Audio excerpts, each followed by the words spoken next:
Cerca Teleeuropa sul tuo Play Store o Apple Store e scarica la nostra app. Teleeuropa Network ti segue ovunque. Disponibile per tutti gli utenti Android e Apple. Ti aspettiamo.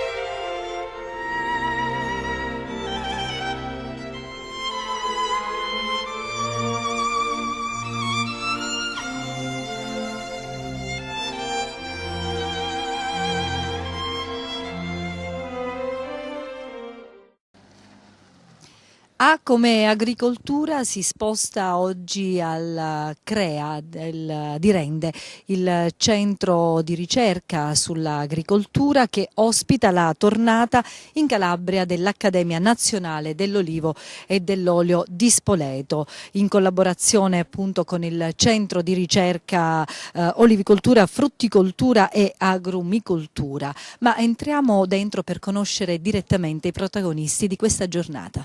Sì, è un'istituzione unica, nel senso che non ce ne sono altre né in Italia né nel mondo, e quindi cerchiamo di far sviluppare questa filiera che ha delle radici antichissime ma anche tanti problemi, e quindi è necessario intervenire nel dibattito.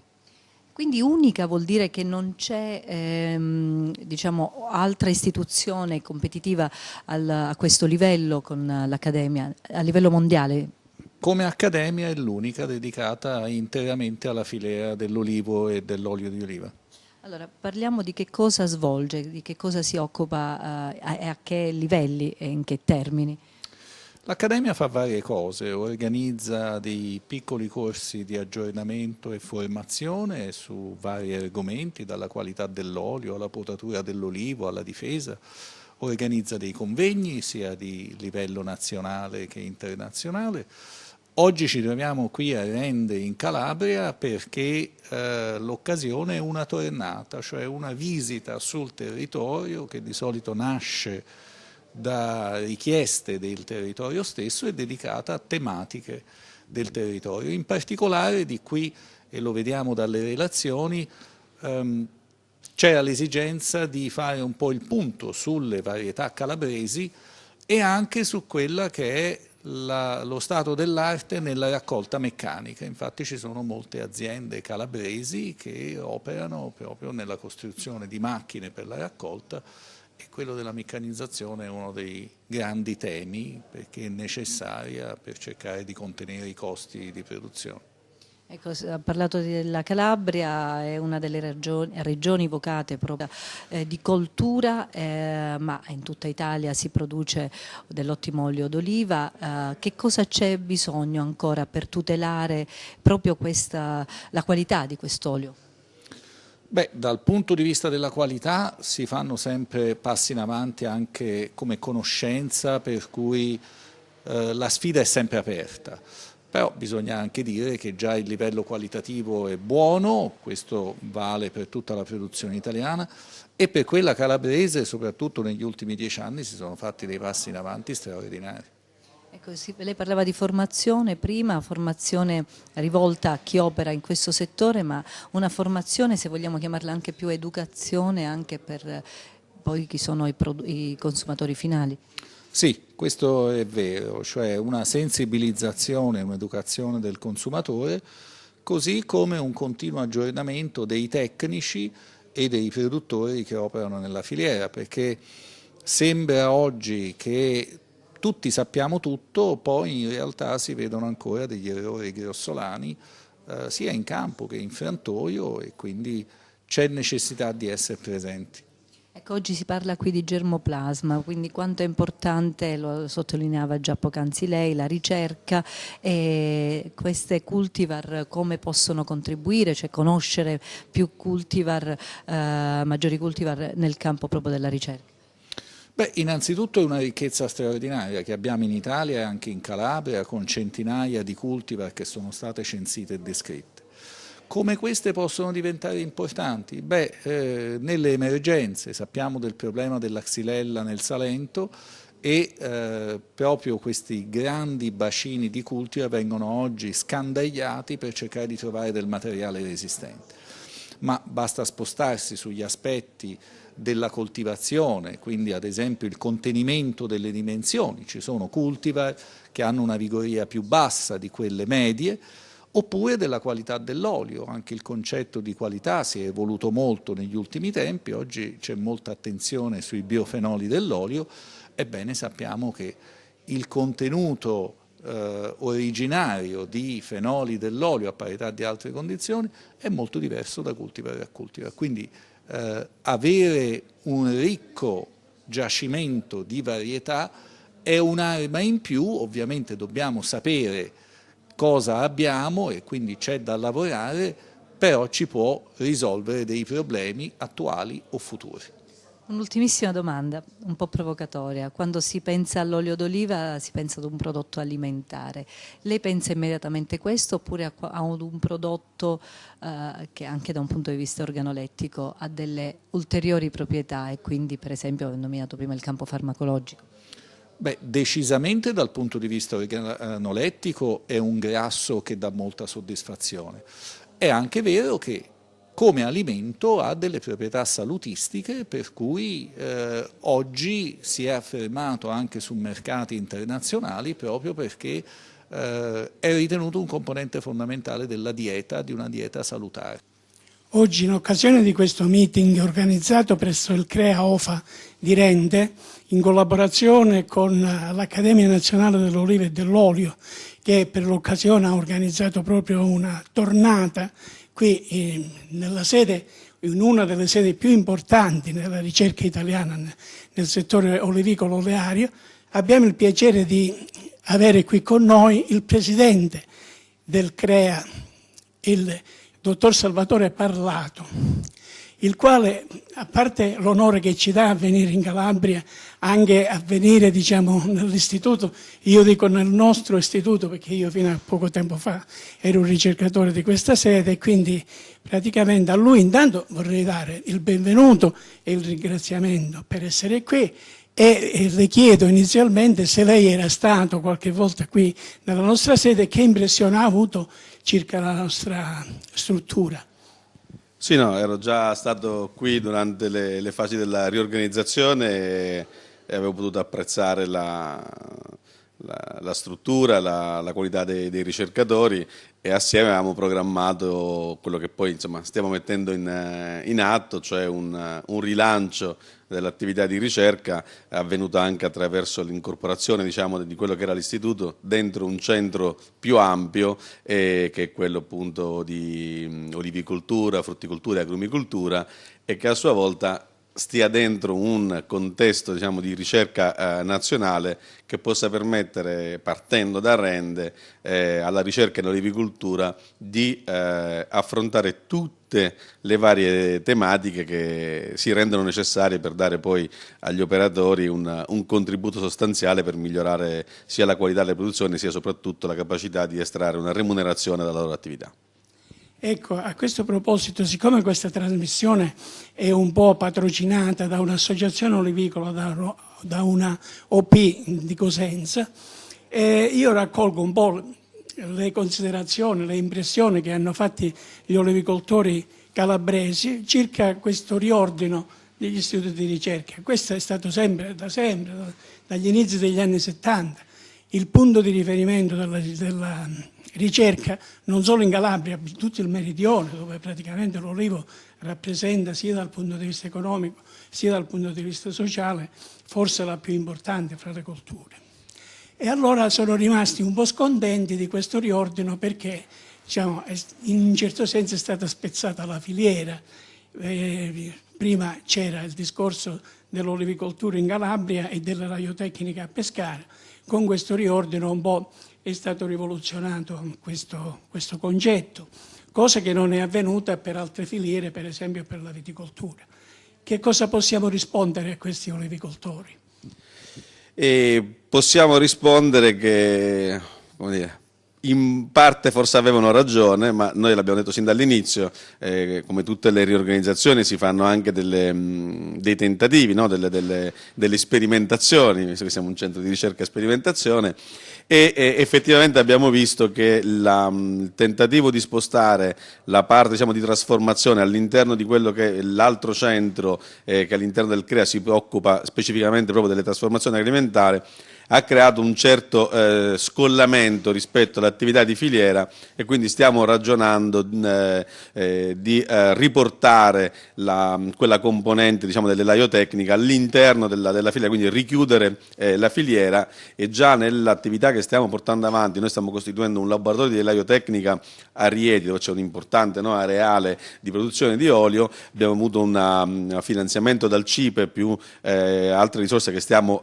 dedicando a questo tipo di iniziativa, e quindi dicevo già da adesso abbiamo chiesto al direttore del centro di olivicoltura, frutticoltura e agrumicoltura di interessarsi, di partecipare attivamente alla progettazione di questo laboratorio, proprio perché pensiamo nel prossimo futuro di ricondurre l'elaio-tecnica all'interno della filiera. Quindi se posso dare questa anticipazione ai produttori cosentini, ecco, questo è, ecco, stiamo pensando di rivedere questa posizione assunta inizialmente nella riorganizzazione. È un'anticipazione molto interessante. Io mi faccio portavoce di tutto il tessuto produttivo olivicolo calabrese e non calabrese, perché effettivamente la filiera olivicolo-olearia merita questa attenzione di essere unita e soprattutto di non disperdere la grande esperienza maturata in tutto questo tempo presso l'Istituto di Pescara e presso l'Istituto di Spoleto. Ecco, a questo proposito io le volevo chiedere, perché siccome se ne è parlato anche della chiusura della sede di Spoleto, che è una sede storica, molto antica, molto prestigiosa, dove si sono molto svolte anche ricerche di carattere elaiografico e elaio-tecnico, se effettivamente ci sarà la chiusura di questa sede oppure se in qualche modo si potrà trovare una via per salvarlo.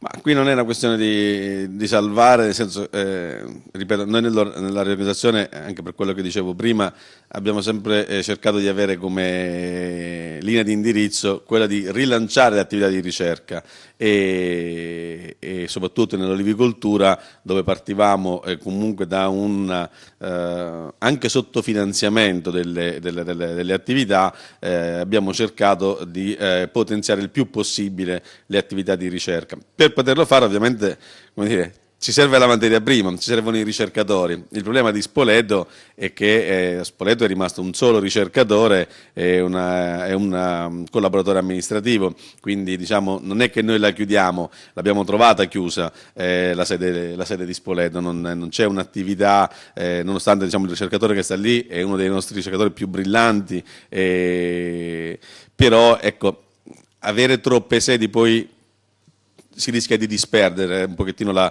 capacità di fare ricerca. Quindi noi vogliamo presidiare i territori per poter fornire risposte nelle varie parti d'Italia dove l'olivicoltura è importante come settore agrario, però dobbiamo anche cercare di concentrare l'attività di ricerca, perché come vedete qui alle nostre spalle per fare ricerca ci vogliono strumentazioni che con l'evoluzione diventano anche sempre più costose, e per poter riuscire a organizzare dei laboratori che siano efficienti e capaci di stare nella frontiera, ecco, non ne possiamo fare uno in ogni parte d'Italia, ma dobbiamo stare attenti a concentrarli in pochi posti, e in questi posti concentrare anche poi una popolazione di ricercatori capaci, brillanti, che riescono a dare quel giusto supporto alle produzioni in giro per l'Italia. Quindi per Spoleto, ecco, nello specifico, credo che ormai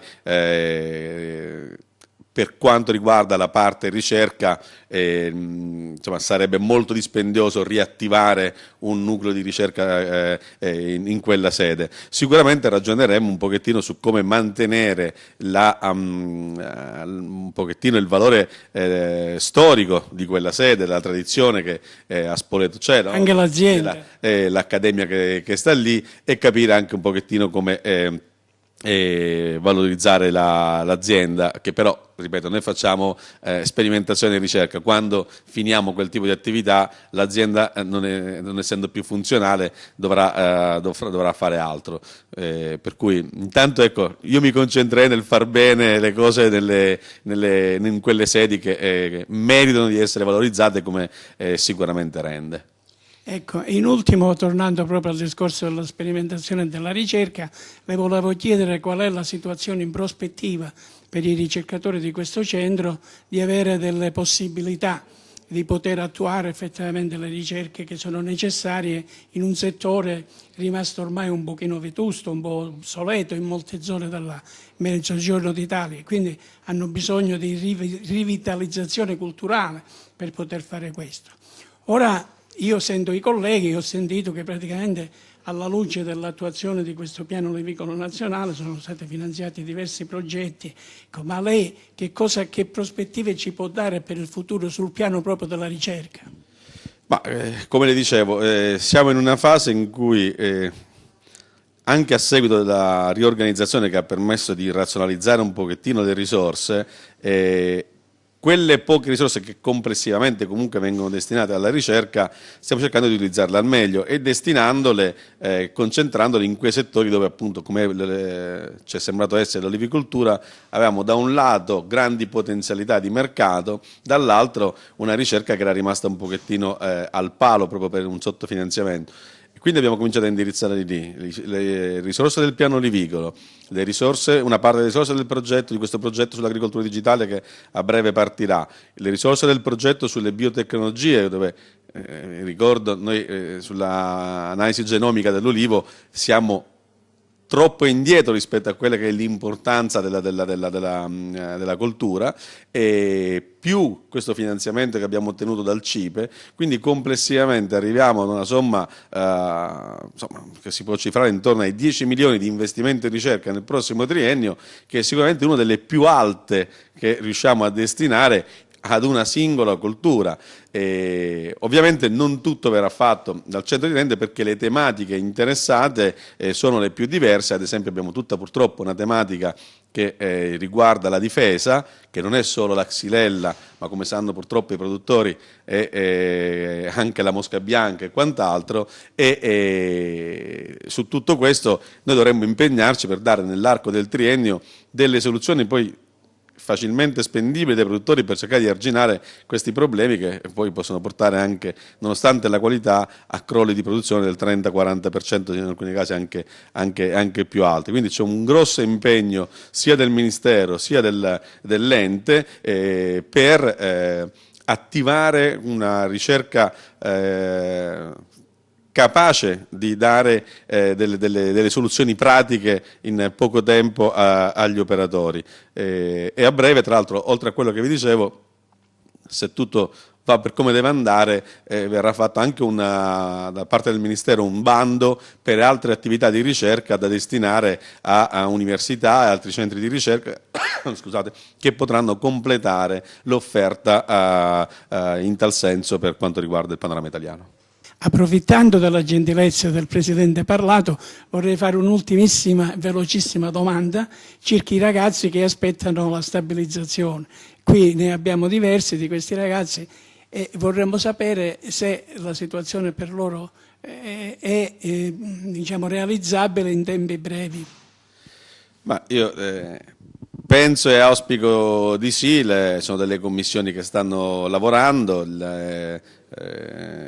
già da qualche mese, insomma, rispetto ad un passato anche recente in cui si faticava per garantire un semplice rinnovo, siamo in una fase in cui grazie a Parlamento, Ministero e tutti quanti coloro che sono interessati, diciamo, alla ricerca e al CREA, si potrà rimuovere finalmente questo sistema di precariato all'interno della ricerca, quantomeno all'interno del CREA, per consentire a queste persone di fornire le loro prestazioni, mettere in campo le loro capacità senza doversi preoccupare ogni fine scadenza contratto di sapere se hanno uno stipendio per il mese successivo. Ci ha raggiunti il direttore del CREA sede di Rende, il dottor Paolo Rapisarda, che oggi ospita questo importante simposio, in particolare l'Accademia Nazionale sugli oli e sulle olive. Dunque il ruolo del CREA.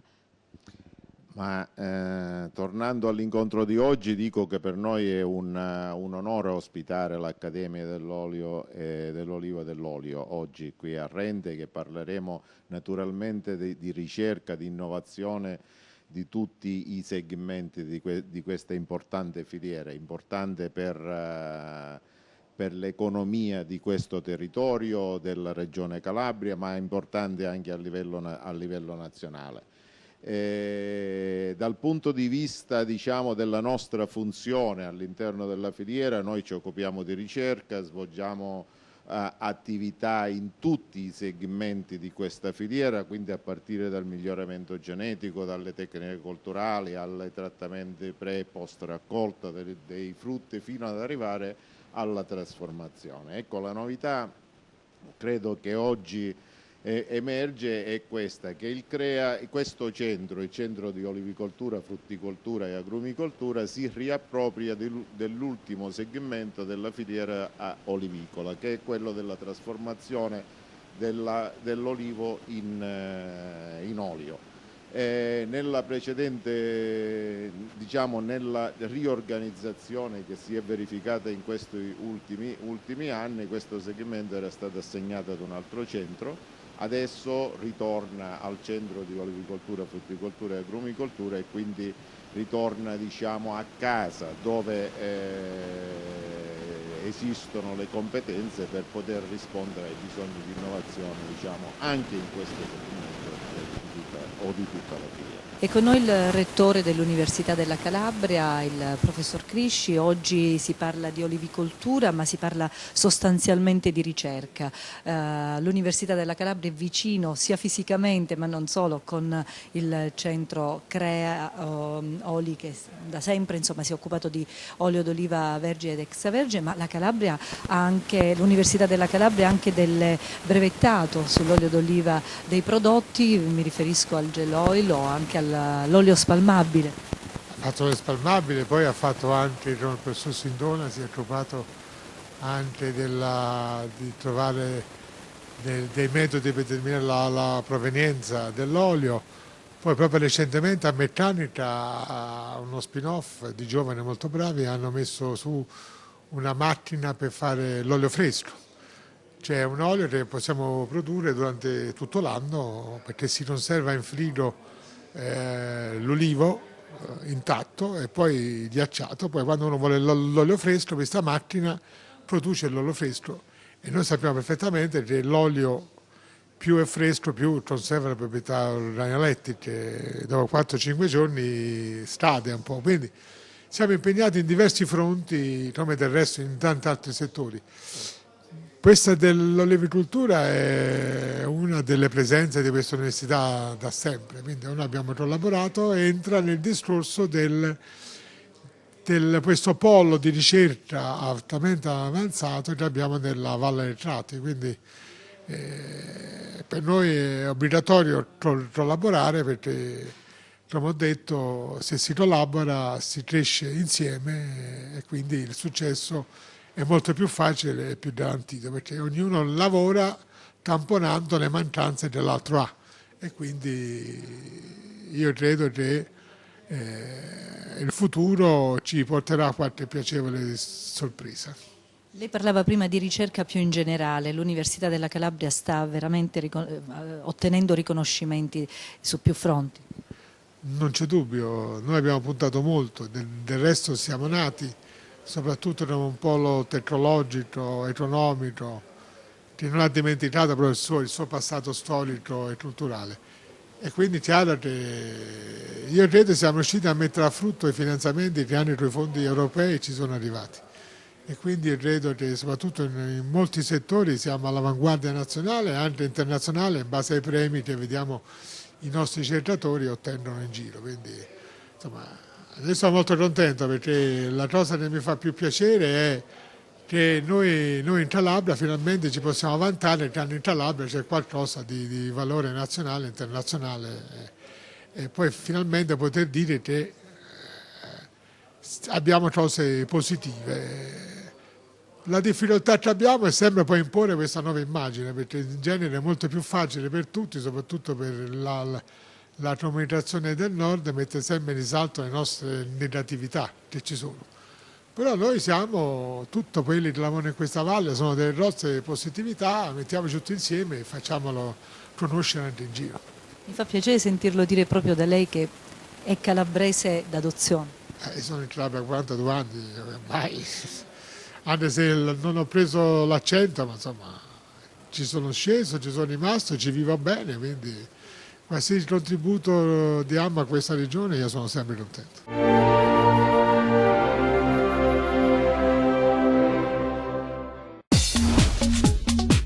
Cerca Teleeuropa sul tuo Play Store o Apple Store e scarica la nostra app.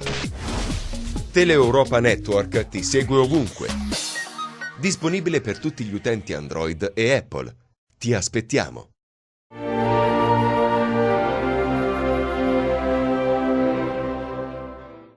Eccoci rientrati, siamo nel centro di ricerca del CREA di Rende, dove questa mattina sta avvenendo questo simposio a cura dell'Accademia Nazionale dell'Olivo e dell'Olio e continuiamo la nostra carrellata di ospiti per sentirli ai nostri microfoni. Siamo con il professor Giuseppe Zimbalatti, direttore del Dipartimento di Agraria dell'Università Mediterranea di Reggio Calabria. Il Dipartimento oggi ex facoltà di Agraria è un dipartimento storico, gli studi in agraria sono, diciamo, in Calabria sono stati sempre legati all'Università di Reggio Calabria. Parlava lei prima di quanto si fa per l'olivicoltura, immagino nel campo della ricerca. Sì, dicevo e ribadisco l'importanza delle iniziative organizzate dal CREA qui a Rende che appunto ormai storicamente rappresentano un punto di riferimento per l'olivicoltura calabrese, nazionale ma anche internazionale, e del piacere a potervi partecipare ed apportare anche il contributo dell'Università di Reggio Calabria e del Dipartimento di Agraria, che conta molti professori e ricercatori che operano nel settore dell'olivicoltura e che quindi trovano occasione in questi eventi di confrontarsi con tanti illustri colleghi provenienti anche dal mondo dell'Accademia dell'Olivo, che nell'evento odierno è il riferimento scientifico-culturale ed è un momento, dicevo, anche di trasferimento di informazioni al grande pubblico olivicolo, passatemi il termine, regionale. La Calabria è risaputo, la seconda regione olivicola, il secondo paese mondiale produttore di olio d'oliva, per cui per un facile calcolo per la proprietà transitiva, se questi sono i numeri, possiamo ben capire quanto sia importante per un settore così importante la ricerca e la comunicazione dei risultati della ricerca. Ecco, si parlava prima della Spagna come uno dei maggiori paesi in cui si investe tantissimo per la ricerca. È un fatto soltanto politico il nostro? Gli investimenti in ricerca anche in Italia sono abbastanza passatemi il termine, soddisfacenti. La Spagna conta su numeri territoriali molto più importanti. La Spagna intanto come paese è molto più grande dell'Italia e l'olivicoltura spagnola è abbastanza più grande di quella italiana. Quindi dal punto di vista della ricerca non ci sono dei gap con la ricerca spagnola, anzi la ricerca italiana, grazie oltre che al CREA anche alle tante università che se ne occupano, è all'avanguardia, e quindi dal punto di vista della ricerca non ci sono particolari differenziazioni rispetto o penalizzazioni, ecco, è meglio dire, rispetto alla Spagna o ad altri paesi olivicoli. Rimaniamo pur sempre un riferimento per tutto il mondo. L'Italia olivicola è vista a riferimento da tutte le parti del mondo e questa leadership culturale e scientifica fortunatamente continua a rimanere. E la nostra Calabria fa il suo piccolo. Siamo, dicevamo, la seconda regione, ma ed è importante, anche bello per noi calabresi poterlo sottolineare, abbiamo una produzione che tante altre regioni non vantano così cospicue e numerose, ed anche altri paesi. In Calabria si producono tantissime macchine per l'olivicoltura e da questo punto di vista probabilmente siamo una delle regioni più all'avanguardia del mondo. Ci sono dei costruttori di macchine olivicole che sono presenti su tutti i mercati nazionali ed internazionali. Non c'è un paese olivicolo, non c'è una regione olivicola nel mondo nel quale o nella quale non ci sia almeno una macchina olivicola, uno scuotitore o una testata o una raccattatrice prodotta in Calabria. E questo, diciamo, è un motivo di orgoglio per noi calabresi, ma anche di rilevanza per l'intera filiera. Si può tranquillamente dire che in Calabria l'olivo e l'olio vengono trattati dall'inizio alla fine, cioè dalla produzione alla raccolta, con sistemi anche di filiera evoluti che vengono anche esportati all'estero. Ecco, ritorniamo solo per un momento ancora all'Università Mediterranea di Reggio Calabria. Qual è il contributo che il Dipartimento di Agraria dedica quindi all'olivicoltura, più di tipo legato appunto alla nuova tecnologia che si impiega per come dire, l'utilizzo del prodotto, o invece sul prodotto stesso? Sì, ovviamente essendo un'università di agraria la nostra formazione, la nostra attività scientifica è rivolta a tutte le produzioni agricole, al settore agroalimentare ed al settore forestale, ma all'Università di Reggio il Dipartimento di Agraria ha una linea un po' preferenziale verso le produzioni più importanti del territorio. Questa è l'importanza di avere tante università in Italia, è proprio quella che ciascuna università si può curare in maniera più particolare della specificità del territorio, e quindi l'attività nel settore olivicolo di Reggio Calabria del Dipartimento di Agraria è importante, a parte la numerosità di docenti e ricercatori che se ne occupano, ma anche le attività che vengono svolte. Negli ultimi anni abbiamo ad esempio attivato dei master internazionali che hanno coinvolto e coinvolgono i paesi del Mediterraneo, soprattutto quelli della riva sud del Mediterraneo, ma master anche rivolti a laureati calabresi o a laureati italiani sviluppati nell'ambito di progetti PON e che hanno avuto proprio l'olio d'oliva, l'olio d'oliva di alta qualità, l'olivo, le olive da mensa al centro della loro attenzione. Recentemente abbiamo formato 20 laureati specializzati con un master di secondo livello proprio in olivicoltura, e poi il Dipartimento è sede di numerosi corsi di aggiornamento, convegni, seminari e corsi per assaggiatori, perché riteniamo che le attività di educazione alla tecnica di assaggio sia molto importante per far prendere consapevolezza, per far prendere una sempre maggior consapevolezza a noi stessi, a noi calabresi, delle qualità dell'olio e delle qualità dell'olio calabrese. Siamo con il professore Sindona, docente di chimica organica all'Università della Calabria. L'Università della Calabria dedica molto tempo alla ricerca anche sull'olio d'oliva, non solo per quanto riguarda proprio le componenti nutrizionali, ma anche quelle di tipo salutistico.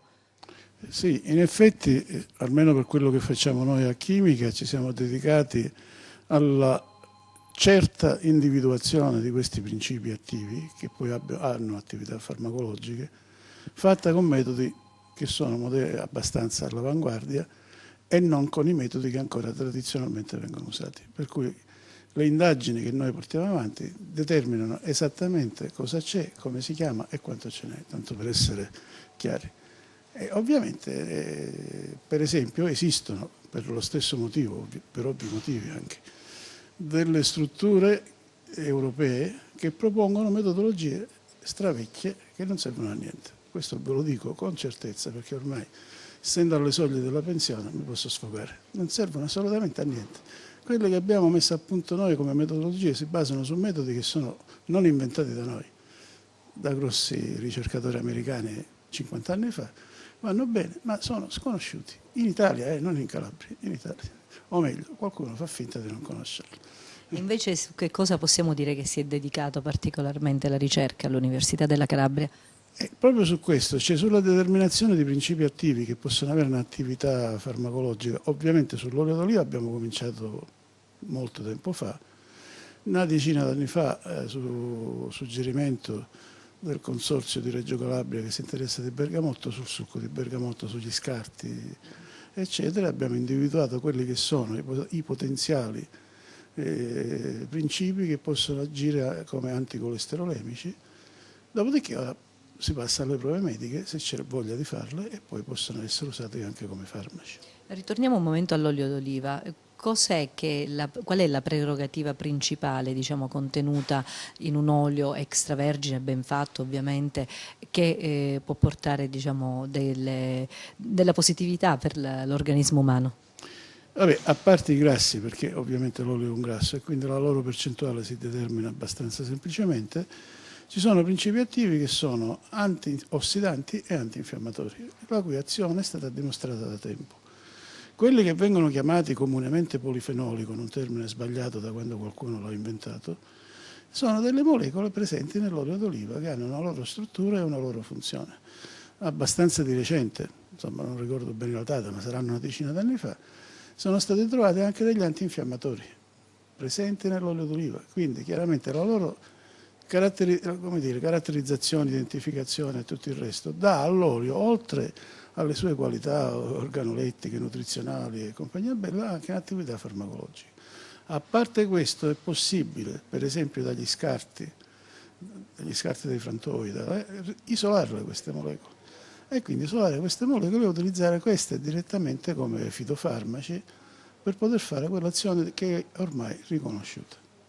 Quindi il problema è cercare di partire con questo, di avere aziende che sono disponibili a fare questo. Lei parla di aziende perché la ricerca nel nostro paese langue un po'. No, la ricerca, diciamo, fino a quando uno riesce ad avere la strumentazione, i soldi, i finanziamenti, la gente che ha voglia di farlo, funziona. Noi siamo noti nel mondo, io non voglio essere falso modesto. Il mio nome è quello del gruppo di ricerca del Dipartimento di Chimica, per queste cose è noto nel mondo, invitati un po' dappertutto, tutta Italia. Quindi, il problema poi ci vuole l'iniziativa, ci deve essere qualcuno che la mette in piedi. Allora, chi la può fare? La può fare qualcuno che pensa di poter in qualche modo sopravvivere con quell'attività. Allora, per fare questo ci vuole tutta un'attività anche politica, di presentazione dei prodotti, eccetera, e anche garanzie a livello europeo. C'è l'EFSA, che è la struttura europea che ha sede a Parma, che dovrebbe cercare di tirare fuori delle regole. Io più tardi, qua nel seminario che stiamo facendo all'olivicoltura, parlerò di regole di legge da stabilire per la certificazione del prodotto, non quella di fantasia. Al momento sono di fantasia. È con noi il professor Eddo Ruggini dell'Università Tuscia, al quale chiedo quanto è importante la collezione del germoplasma, considerando anche i cambiamenti climatici e le colture che sono sempre più intensive. La collezione del germoplasma dell'olivo è fondamentale per il miglioramento genetico che oggi si richiede, è sempre più utile sia per creare delle nuove varietà adatti ai nuovi modelli di coltivazione, sia anche adatti ai cambiamenti climatici.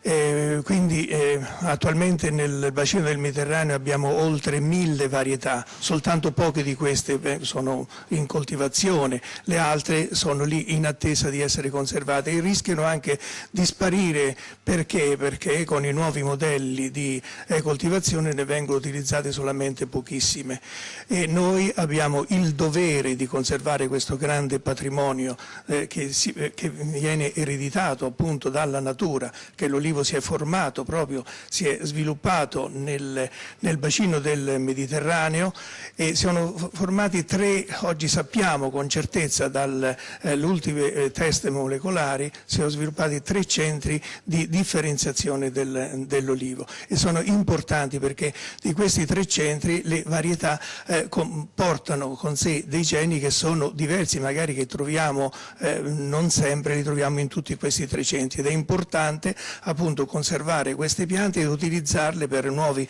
incroci, per ottenere delle nuove varietà utili, come dicevo, sia per i modelli di coltivazione, ma anche utili per produrre dei prodotti secondari che sono fondamentali, che li troviamo soltanto nell'olio di oliva, fondamentali sia per il sapore, ma non solo, ma anche per la salute. Oggi troviamo delle molecole molto utili, come tutti ormai sanno, che prevengono dei tumori, soprattutto quelli dell'intestino, oppure quelli della donna, delle mammelle, sono fondamentali. Ebbene, oggi con il nuovo miglioramento genetico si deve guardare anche a questo, quindi non soltanto a formare delle piante adatte ad una coltivazione moderna, ma anche andare a vedere più in dettaglio questi prodotti secondari che poi ci ritroviamo appunto nell'olio. Quindi abbiamo il dovere di conservare questo grande patrimonio genetico, sia con i modelli antichi, quelli con l'ex in situ, quelli coltivazione delle piante in campo, ma questi sono a rischio ovviamente con i cambiamenti climatici, possono essere appunto a rischio, ma a conservarli anche con con tecniche moderne.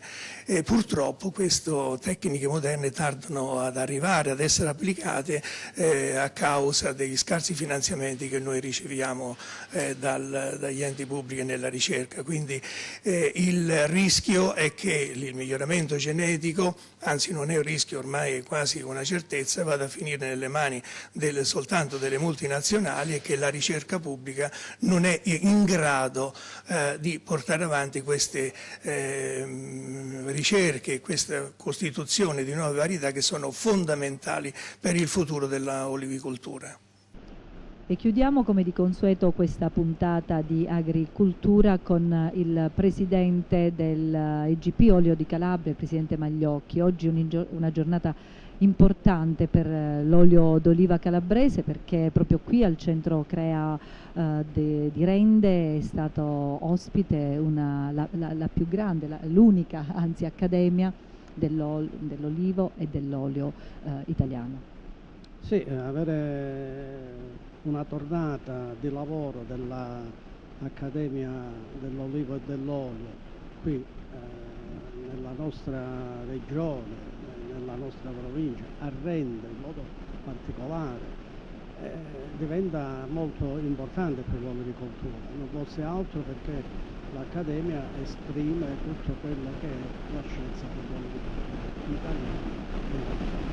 E per noi diventa anche importante perché abbiamo l'opportunità di poter attingere a questi personaggi per cercare insieme di dare quel supporto alla nostra agricoltura, supporto di miglioramento qualitativo, di rinnovamento delle nostre produzioni, di dare un maggior impulso alla nostra olivicoltura. La nostra olivicoltura che è la nostra storia, la nostra cultura. Io sottolineavo anche l'altra volta, lo ripeto, la nostra regione ha una storia che si perde nella notte dei tempi come coltivazione olivicola, che risale a millenni e proprio ultimamente studi delle università della Sicilia, della Messina in particolare e della nostra Unical hanno confermato che la presenza dell'olivo nella nostra regione risale a 400 anni prima della presenza magno-greca. Quindi una storia millenaria che deve renderci orgogliosi di ciò e deve anche renderci propensi a far migliorare sempre più questa produzione importante per la nostra agricoltura, perché rappresenta la maggiore voce economica dell'agricoltura calabrese, al di là che siamo la seconda regione italiana produttrice di olio di oliva e nelle medie triennali, in alcune medie triennali siamo stati anche la prima regione italiana produttrice di olio.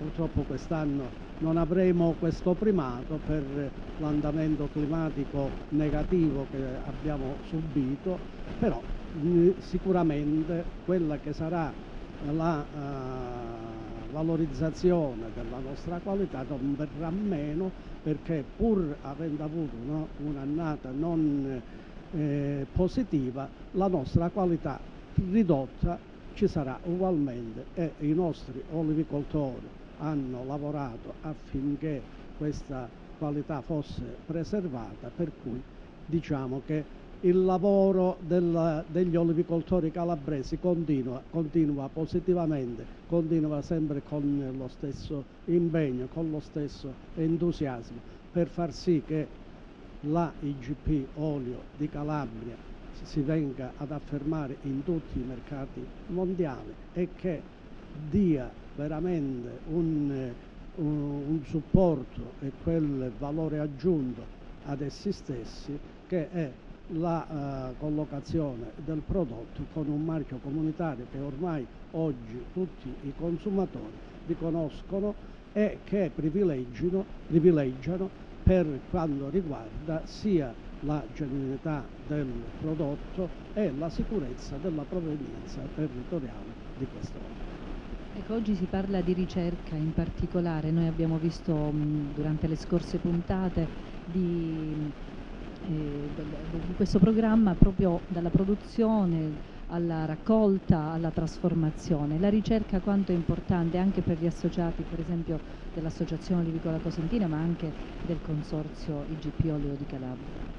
Beh, la ricerca per noi è stata sempre al primo posto, è il nostro veramente obiettivo principale, perché con la ricerca noi riusciamo innanzitutto a mantenere quelle che sono le nostre aziende olivicole e il nostro patrimonio olivicolo, riusciamo a mantenerlo per il valore che essi esprimono, e ovviamente per quello che possa essere il rinnovamento di questo patrimonio, rinnovamento che ci viene anche sollecitato dagli andamenti climatici, cioè con questo cambio repentino e continuo di temperature, di gelate, in momenti veramente inopportuni, in momenti imprevisti. Se non si interviene con la salvaguardia di queste cultivar e non si interviene con la ricerca per poterle preservare, sicuramente non avremo quei vantaggi di cui la IGP può dare e avere. E io ringrazio il presidente del Consorzio IGP Olio di Calabria, il dottor Massimino Magliocchi, e ringrazio il nostro esperto, il dottor Nino Iannotta, per il prezioso contributo che oggi ha dato alla trasmissione. A come Agricoltura vi dà appuntamento alla prossima puntata.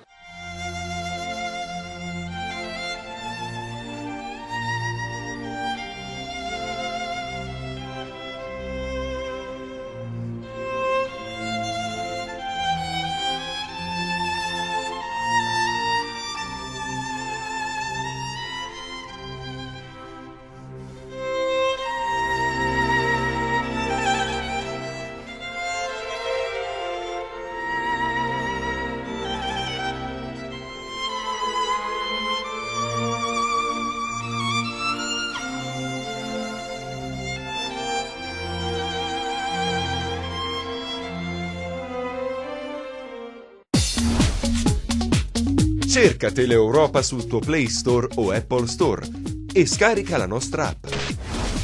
Teleeuropa Network ti segue ovunque. Disponibile per tutti gli utenti Android e Apple. Ti aspettiamo!